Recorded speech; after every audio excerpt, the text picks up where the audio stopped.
Hey, what's up, everyone? Welcome back to a new episode of When You're Delusional, You're Gonna Be on TikTok. I do hope you're gonna enjoy the video, so let's just get into it. Would I have to take my ex to court to get his partner's salary, assets taken into account, or just go through my solicitor? He won't agree. Unfortunately, as solicitors, we can't force the other side, or indeed their partners, to do anything. We can't force them to make disclosure.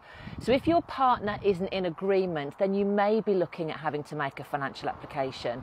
Because if they have been living together for 6 months, then the court will order that the partner make full disclosure, which means all of their income and all of their liabilities. At first, I had no idea what she was talking about. Then I decided to look into it a bit. I've only found this in UK, but I only spent 30 minutes maybe looking into it. But this is what I found. And I know I'm gonna make it longer than I need to, but I'm gonna have to read some of this so you don't have to pause and read for yourself. So let's start. How long after a divorce can you claim assets in the UK? There's a lot of misconceptions surrounding divorce, finances, and assets. The most common is the idea that divorce automatically severs all financial ties with the former spouse. But this isn't the case. Your ex can still make a claim against your finances and assets. Your former spouse is entitled to make a claim against your finances or assets at any point up until they remarry. The only way to prevent a claim is by a court-approved financial consent order. It's important to understand that a divorce only ends your marriage, enabling both parties to remarry in the future. Ending your marriage does not break financial ties with your former spouse. There is no time limit on how long after a divorce financial claims can be made by one spouse against another. Arguably, the most prominent example of this is the case of Wyatt versus Vince. In this case, Kathleen Wyatt was able to secure financial support from her wealthy ex-husband Dale Vince 18 years after they got divorced. Mr. Vince did not have a financial order in place. A common question we're asked is whether an ex-husband or ex-wife can make a claim against a new house if it was bought after the marriage broke down. It's important to know that in family law, the outcome of each case will depend largely on individual circumstances. However, in general, any new asset like a house will not be off the table for your ex-husband or ex-wife to make a claim on after you get a divorce. And as we've seen earlier, even 18 years is nothing when your ex is driven by greed. You can't justify it to me otherwise than greed. But I made this longer than I wanted to, so I'm gonna let you guys comment on what you think about it. Told me last week that you would pay for them. This boyfriend. What this video fails to show is it isn't him refusing to pay for her to go out for dinner. It's him refusing to pay for her and 10 friends. Let's say on average a meal is £50 and you want drinks on top of that, so another, £30, let's say, per person. He's looking at maybe £600 to £800 for a night. And they're all calling him out, calling him broke, and calling him a shit boyfriend because he's refusing to pay for her and 10 friends. I don't know many men that would pay for his girlfriend and their friends to go out. Fair play if he said her and him, not all of them. You don't know many men, I don't know any man that would pay for her and her 10 friends. And to be honest, I don't even know any girl who would be so entitled to her boyfriend's money. I guess I don't run into rich people's circles, and I also run into circles of people with common sense. You said to me last week that you would pay for them. This boyfriend. So first of all, I'm not agreeing with the girls, but we'll start the video off by saying if he did say that, he dropped the ball, okay? But all of the drama and the shit talking that she's doing with her friends to him is unnecessary. It's disrespectful. She should have just moved on and had a discussion with him later about it.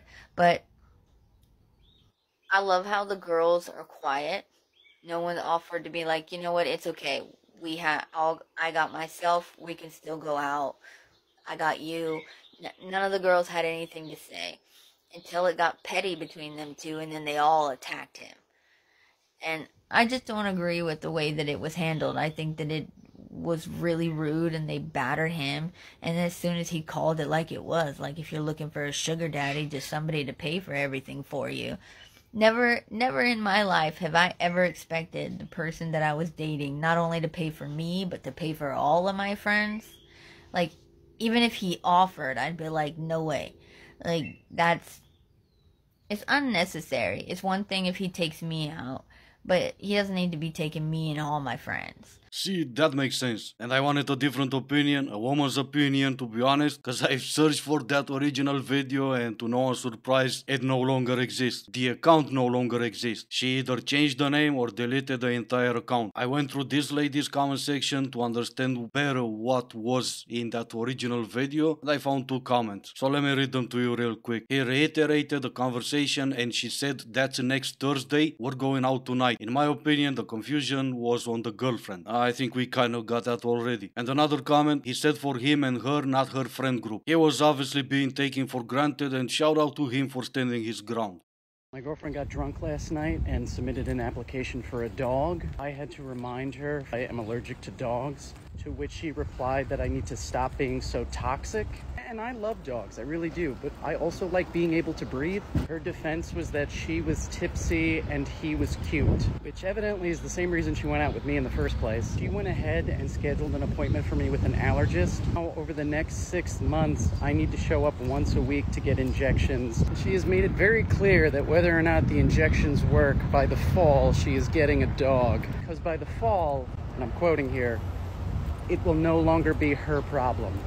And to me, the problem is you're still calling her your girlfriend. I would call her my ex in a heartbeat. I don't care how much I like her, I don't care how much I love her or how much I'm in love with her. She's gonna replace you come fall anyway. Or hopefully you're gonna fix your allergies problem. And after that, after she gets a dog, what's gonna be her next reason to replace you? But this is me, that's you, and best of luck to you. I hope you keep your girlfriend. Why do you think there's so many sugar daddies? It's because women are lazy. They don't want to work, and when you say this to them, they have no excuse, because guess what? It's true. Well, there are plenty other excuses if you're looking for one. For some, it's a quick way out of poverty. I can't believe I'm defending this, I'll stop. But it's kind of true. If you struggle with poverty, if you go to work every single day, and then some rich guy will tell you he's gonna give you money to do with him what you're doing it for free with some other guy, a lot of people, and that includes men and women, will say yes. Not everyone will say yes to that, but a lot of people will say yes. And let's take you for example. Would you say no to, let's say, 5,000 a month? I know you're out here and you're different and you're spreading all that love for free, and I bet the men who subscribe to your account do appreciate that, but you still went for having an OF account when you could have said no. I guess what I'm trying to say is that maybe you're not the one to throw the first stone. Let me know what you guys think. This is gonna be it for today. As always, I do hope you enjoyed the video. Thank you for watching, stay safe, and I will see you in the next one.